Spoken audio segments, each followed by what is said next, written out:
This week, it's time for danger, darkness, and dwarves as we jump into Deep Rock Galactic, a sci-fi FPS with procedurally generated caves, hordes of monsters, and good guys with big beards. We embrace our train spotter status and spend some time with the best transport managers on the market, some of which you can even play while travelling. And Nate and the 2-hour team transform into the Heroes of Hammerwatch, taking on a rogue-lite action adventure to see if it's worth your time. This is Player Attack.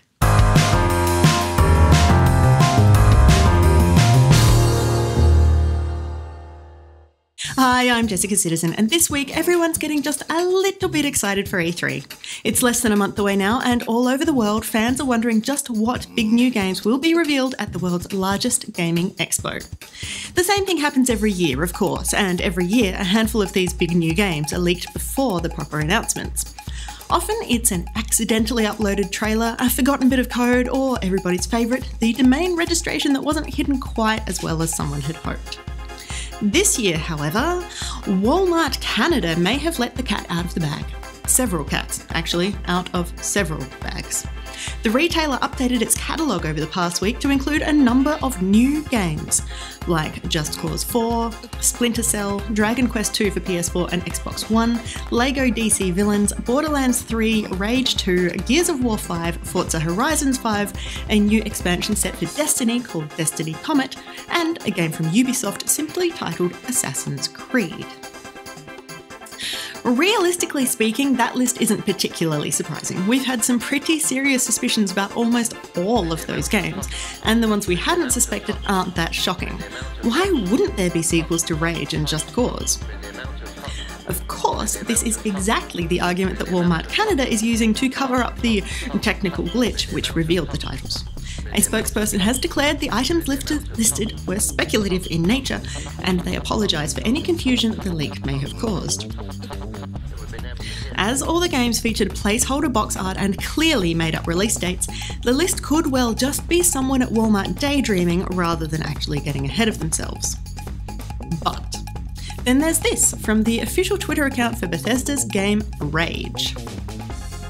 And then there's this from the official Bethesda account. And then there's this, which proves that at least one of the games on that list is really happening. What a killer!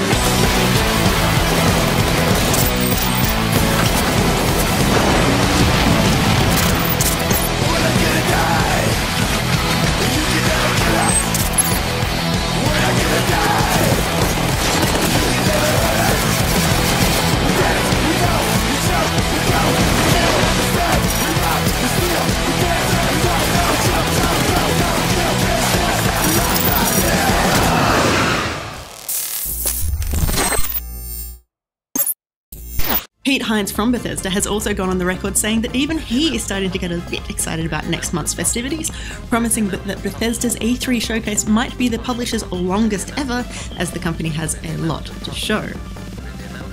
Moving right along though, let's talk loot boxes. Specifically, let's talk about how the Belgian Gaming Commission has formally suggested that criminal prosecution should be undertaken against Electronic Arts, Valve and Activision Blizzard over the inclusion of loot boxes in their games.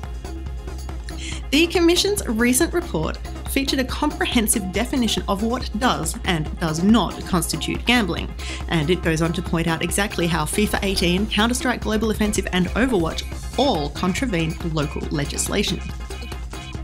Even though the Commission has called for immediate prosecution, Belgian Minister of Justice has met with industry stakeholders to discuss the matter. His window is shrinking quickly, however. The Commission has already started preparing the police reports. As well as taking legal action, the Commission has also recommended clear labelling for games containing loot boxes and restricting sales of those games to minors. Behind the scenes, the Commission has also asked for a clear indication of winning odds to be displayed, a cap to be placed on user spending, and for its own technical assessment team to be given access and control of the random number generators used for the loot drops. And don't think it's just the Belgians who will be impacted by the decision.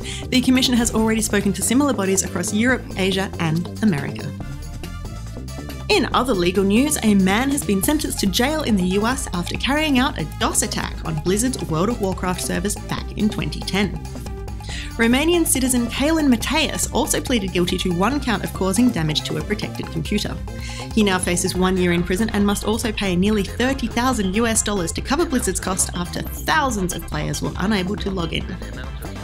According to prosecutors, the motivation behind the attacks was a juvenile desire to beat his rivals.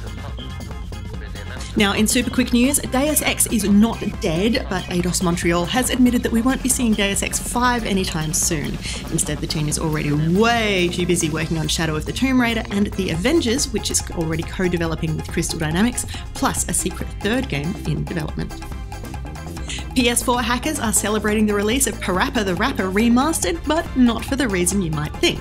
I mean, sure, some of them must be thrilled about the bare-bones re-release of the 90s PlayStation rhythm game, but it looks like Sony went really cheap when it came time to revamp this one for the new hardware.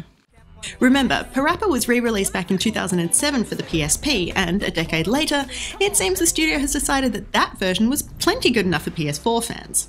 Rather than writing new code or creating a specific port for the new console, Sony instead designed a 4K texture package and simply chucked the PSP copy onto the disc instead, along with a fully fledged PSP emulator.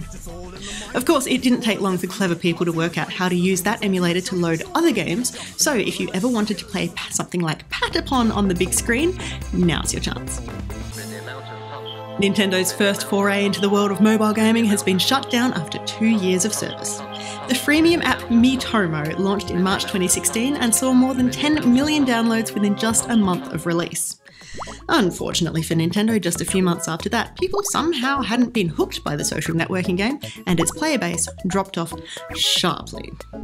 Somehow, Miitomo survived for a further 18 months, but finally, on May 9th, 2018, it shut its doors for the last time. I'd say we'll miss it, but we haven't played it for years. Fans of the original Guild Wars who noticed a resurgence in developer attention recently have a couple of passionate ArenaNet employees to thank. The story is a bit of a strange one. The game's German data center blew up, almost literally, prompting a shift to US-based services, which slowed the game down, prompting another shift back to European-based ones as well as Amazon Web Services. While making the shift, studio technical director Stephen Clark Wilson noticed that there was a lot of cruft clogging up Guild Wars as we know it, so he started cleaning some of it out, enlisting the help of a colleague. The more the pair cleared out, the more they were inspired to fix other issues with the game, responding to player requests and feedback posts on Reddit. After a little while, there was enough stuff for ArenaNet to release a patch for the game, which added a higher level of detail, higher draw distance, improved anti-aliasing, and a stack of other graphics options, making the nearly 15-year-old game feel fresh and new again, and making a bunch of die-hard fans very happy. For more information on any of these stories, or to keep up to date with the latest gaming news, head to playerattack.com. But for now, stick around, we've got plenty more still to come.